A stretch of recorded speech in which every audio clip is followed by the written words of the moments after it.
একা আইছেন কেন? লালু ভাই কই? লালু ভাই না আপনার সাথে আসার কথা ছিল? কেন আমার একা পছন্দ হচ্ছে না? এর আগে আমরা একা দেখা করিনি? মনে হচ্ছে তুমি এখন আর আমারে চেনোই না। ঢাকা শহরে আসলে মানুষ যে বদলায় যায় এটা তোমারে না দেখলি আমার কোনোদিন বিশ্বাস হতো না। ও, আমি বদলাই গেছি না? আর আপনি খুব ঠিক আছেন। আপনি না আমারে কইছিলেন নায়িকা বানাবেন, আর এখন শুনতেছি কোন রূপালী ঘোষে নায়িকা বানাচ্ছেন। কি আমার গুরুত্ব কমে গেছে?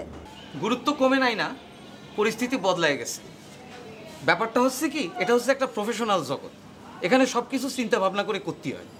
রূপালী ঘোষের 10টা সিডি মার্কেটে আছে, সে হিট। এই জিনিসগুলো কাজ করতে হলে মাথার ভিতর রাখি কাজ করতে হয়। আপনি মানে ব্যবসা বুঝছেন, প্রফেশনাল দেখাচ্ছেন। আপনি না আমারে কইছিলেন একদিন অনেক উঁচুতে উঠাই নিয়ে যাবেন, যে জায়গায় কেউ মানে ছুটি পারবে না। কি সব ভুলে গেছেন? হ্যাঁ বলেছিলাম, কিন্তু এখন তো দেখতেছি লালু ফালু সবাই তোমার ছুঁয়ে গেছে। উপরে উঠে আর লাভ কি? আর তাছাড়া তোমার প্রতি আমার যে টান, তার সামান্য টানও তোমার আমার প্রতি নেই। আগে মাসে আমি 30 দিনের মধ্যে 25 দিনই তোমার নিয়ে স্বপ্ন দেখতাম, আর বাকি স্বপ্ন দেখতাম 5 দিন অন্যদেরকে নিয়ে। আপনি আপনার স্বপ্ন দেখেন, আমার কোনো অসুবিধা নেই, স্বপ্ন দেখতেই থাকেন। আর আমি আমার স্বপ্ন গুটায় যশোর চলে যাচ্ছি। মানুষ স্বপ্ন দেখে সামনের দিকে যাওয়ার। আমি নড়াইলে থাকতে স্বপ্ন দেখতাম এফডিসিতে আসার, এখন স্বপ্ন দেখি বলিউডে যাওয়ার, হলিউডে যাওয়ার। আর তুমি পিছনে ফিরে যাওয়ার স্বপ্ন দেখতেছো, যশোর চলে যেতেছ। যাও।